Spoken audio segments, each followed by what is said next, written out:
Bonda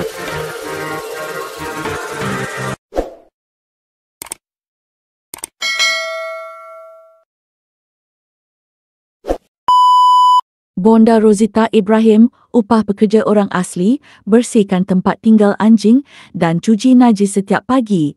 Sempat lagi bonda kunci suami dalam bilik mandi nak mengusik. 3, 2, 1, jump!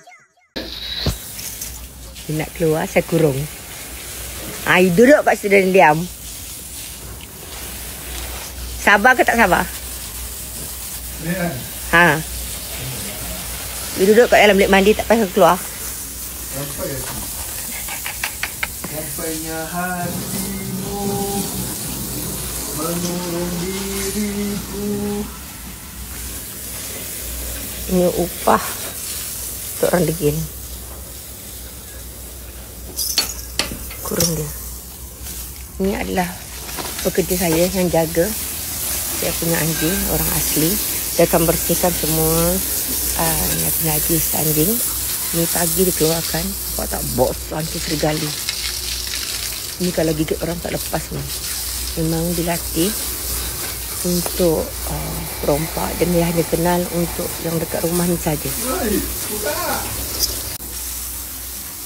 Tanik kipas angin tutup. Ha? Kipas angin dia tutup. Apa? Kipas angin. Oh, nak tutup lah. Tutup. Biar dulu. Nak apa? Kenapa kunci ni?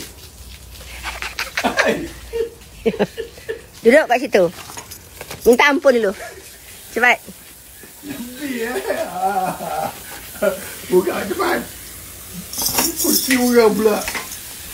Geram betul aku. Pakai. Kunci sampai dah. Nanti. Saya nak jalan. Tepi dulu. Okey. Ini semua tempat makanan dia. Sebenarnya rumah saya ni, saya seorang je duduk kat sini. Tak ada orang. Nampak tak saya dekor garden? Lawakan. Bukan saya dekor. Macam serigala yang lawa yang seorang tu. Yang seekor lagi tu. Oh, ni takut aku dah kedai dia. Thank you for watching.